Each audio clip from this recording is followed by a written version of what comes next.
नमस्कार, मैं प्रगति स्वागत करती हूँ आपका जनतंत्र टीवी के डिजिटल प्लेटफॉर्म पर।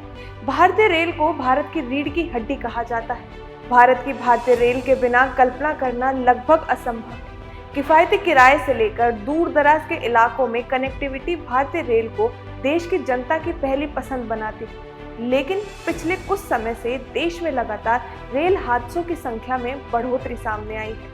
वहीं आज बंगाल के न्यू जलपाईगुड़ी में बड़े रेल हादसे ने पूरे देश को सन्न करके रख दिया। इस हादसे में एक मालगाड़ी ने कंचनजंगा एक्सप्रेस को पीछे से टक्कर मारी। ये हादसा इतना भीषण था कि कंचनजंगा एक्सप्रेस का आखिरी डिब्बा मालगाड़ी के इंजन पर चढ़ गया। इस घटना की खबर जैसे ही स्थानीयों तक पहुंची, लोग बचाव के लिए अपने घर से मदद लेकर निकल पड़े। देखिए, बंगाल रेल हादसा बेहद संवेदनशील है, क्योंकि ये रेल हादसा मोदी सरकार 3.0 बनने के बाद पहला बड़ा रेल हादसा है। इस हादसे के बारे में विस्तार से जानते हैं इस रिपोर्ट से। बंगाल के न्यू जलपाईगुड़ी के पास कंचनजंगा एक्सप्रेस एक मालगाड़ी से टकरा गई। सुबह करीब 9 बजे का समय था जब Kanchenjunga express new Jalpaiguri station के पास निजाबड़ी स्टेशन पर खड़ी थी। तभी मालगाड़ी ने उसे पीछे से टक्कर मार दी। हादसे में 5 के मारे जाने और कई लोगों के घायल होने की खबर है। अधिकारी के अनुसार मालगाड़ी के चालक ने सिग्नल की अनदेखी की और कंचनजंगा ट्रेन ने पिछले हिस्से में टकरा गई। जानकारी में निकलकर सामने आया है कि यह हादसा मालगाड़ी के लोको पायलट की लापरवाही के कारण हुआ। दरअसल लोको पायलट ने सिग्नल को अनदेखा कर दिया, जिसके बाद मालगाड़ी कंचनजंगा एक्सप्रेस से पीछे से टकरा गई और एक बड़े हादसे ने अंजाम लिया। वहीं अब बचाव कार्य के लिए टीमें मिशन में जुट गई है और बचाव कार्य में समन्वय के लिए दिल्ली में एक वॉर रूम स्थापित किया गया है। इस हादसे पर खुद रेल मंत्री अश्विनी वैष्णव ने मोर्चा संभाल लिया है और हर संभव मदद का भरोसा जताया है। वहीं इस हादसे पर दुख प्रकट करते हुए रेल मंत्री ने ट्वीट कर लिखा, NFR जोन में हुई दुर्भाग्यपूर्ण घटना के बाद बचाव कार्य युद्ध स्तर पर चल रहा है।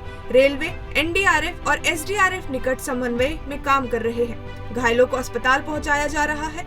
वरिष्ठ अधिकारी घटना स्थल पर पहुंच गए हैं। तो वहीं देश के तमाम बड़े नेताओं और मंत्रियों ने भी इस हादसे पर दुख व्यक्त किया और मदद देने का भरोसा जताया है।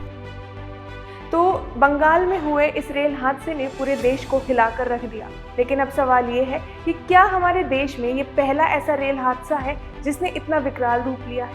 इसका सीधा सा जवाब है बिल्कुल नहीं, बल्कि हमारे देश में लगभग हर साल ऐसे रेल हादसे होते हैं जो काफी विकराल रूप ले लेते हैं। तो इस रिपोर्ट के माध्यम से जानते हैं बीते कुछ सालों में भारत में कितने ज्यादा रेल हादसे हुए हैं। भारत जैसे विशाल देश में भारतीय रेल किसी वरदान से कम नहीं, लेकिन ये वरदान कभी कभी कई परिवारों के लिए श्राप साबित हो जाता है। भारत में रेल ने आजादी से पहले ही अपनी भूमिका निभानी शुरू कर दी थी, लेकिन आज समय ऐसा आ गया है कि देश में रेल हादसे लगातार बढ़ते जा रहे हैं। जानकारी के मुताबिक पिछले 42 सालों में 31 से ज्यादा रेल दुर्घटनाएं दर्ज की जा चुकी है। 1980 से लेकर लगभग 2002 तक हर साल औसतन 475 ट्रेनें पटरी से उतरने की घटनाएं सामने आई है। हाल के सालों में रेल सुरक्षा में सुधार हुआ। गंभीर ट्रेन दुर्घटनाओं की कुल संख्या 2 दशक से 300 से 2020 में घटकर 22 हो गई। 2017 तक हर साल 100 से अधिक यात्री ट्रेन दुर्घटना में मारे जाते थे। सुधार के बावजूद खतरनाक हादसे होते ही रहते हैं। 2016 में भारत के पूर्वोत्तर राज्य में आधी रात को 14 ट्रेन कारें पलट गई थी।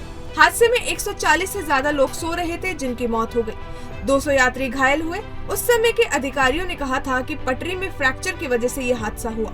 2017 में दक्षिण भारत में देर रात ट्रेन के पटरी से उतरने के कम से कम 36 यात्रियों की मौत हो गई थी और 40 अन्य घायल हो गए थे। पीएम मोदी ने साल 2019 में रेलवे की सुरक्षा दिशा में कदम उठाए।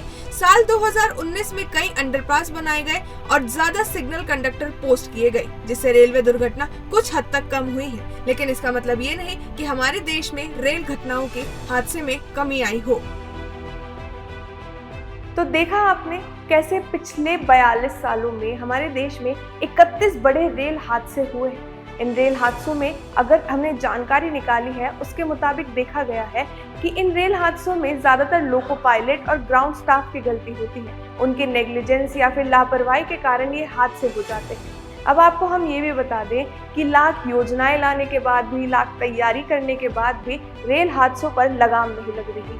वहीं अब बंगाल में हुए रेल हादसे के बाद से पूरे देश से ये आवाज उठ रही है कि हमारे रेल मंत्री अश्विनी वैष्णव को अपने पद से इस्तीफा दे देना चाहिए। लेकिन जरा एक बार सोचिए, क्या इस्तीफा देने से इन सब समस्याओं का हल निकलेगा या फिर हम सबको एकजुट होकर इन समस्याओं के हल के बारे में सोचना चाहिए? बहरहाल इस पर आपकी क्या राय है बताइएगा जरूर, और इस खबर के तमाम अपडेट्स के लिए जुड़े रहिए जनतंत्र टीवी के डिजिटल प्लेटफॉर्म पर।